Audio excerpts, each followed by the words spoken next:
Terima kasih atas kesempatannya. Nama saya Dian Salsabila, NIM 2018-210-254 dari kelompok E. Di sini saya akan menjawab pertanyaan nomor 1.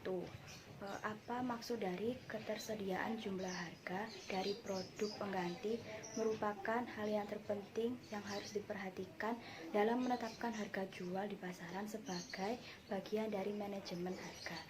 Maksudnya itu, perusahaan harus memperhatikan harga jual dari produk pesaing, karena itu merupakan hal yang terpenting dalam menetapkan harga jual di pasaran. Selanjutnya yang nomor 2 itu jelaskan metode penetapan harga jual produk yang menggunakan metode penetapan biaya dan harga target dengan membahas kasus produk elektronik yang ada di buku halaman 166. Sebelum itu saya akan menjelaskan metode penetapan biaya dan harga target.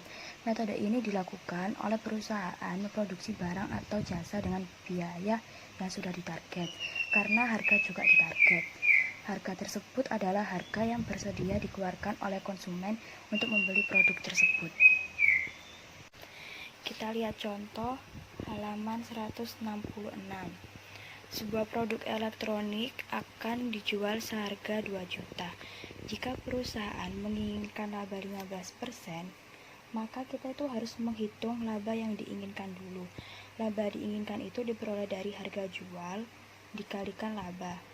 Harga jualnya tadi kan 2 juta rupiah dikalikan 15% sama dengan 300.000 rupiah. Itu laba yang diinginkan oleh perusahaan produk elektronik tersebut.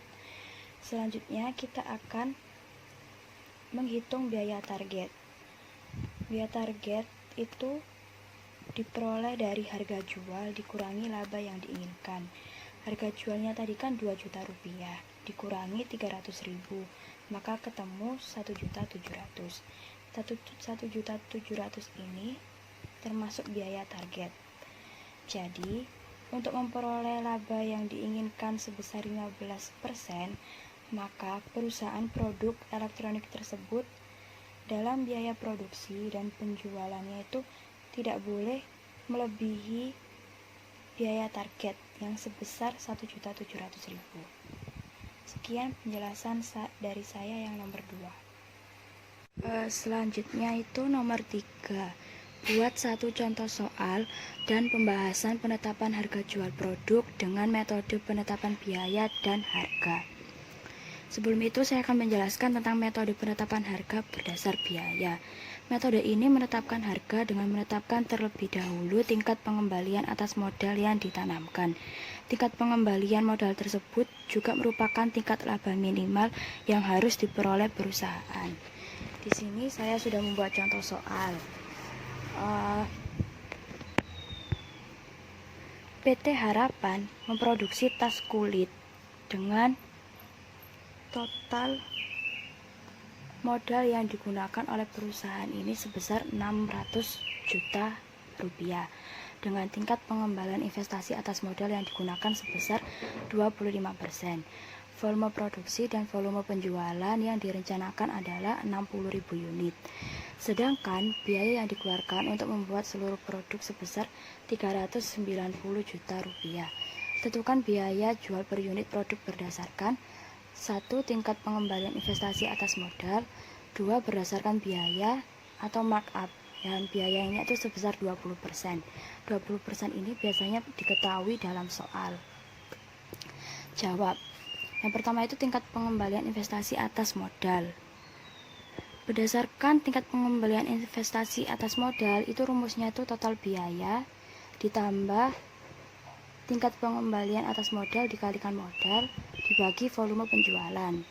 Total biayanya tadi kan 390 juta rupiah ditambah 600 juta dikali 25% dari modal yang digunakan dibagi 60.000 unit.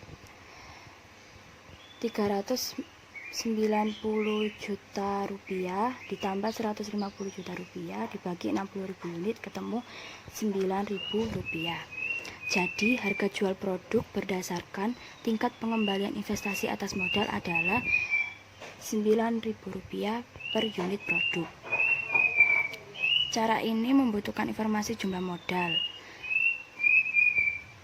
Jika produknya lebih dari satu, maka akan terdapat masalah penetapan jumlah modal pada tiap-tiap produk. Selanjutnya itu kita akan menghitung berdasarkan biaya atau markup, dan ini tuh diketahui dalam soal. Rumusnya itu total biaya ditambah total biaya dikali biaya markup dibagi volume penjualan.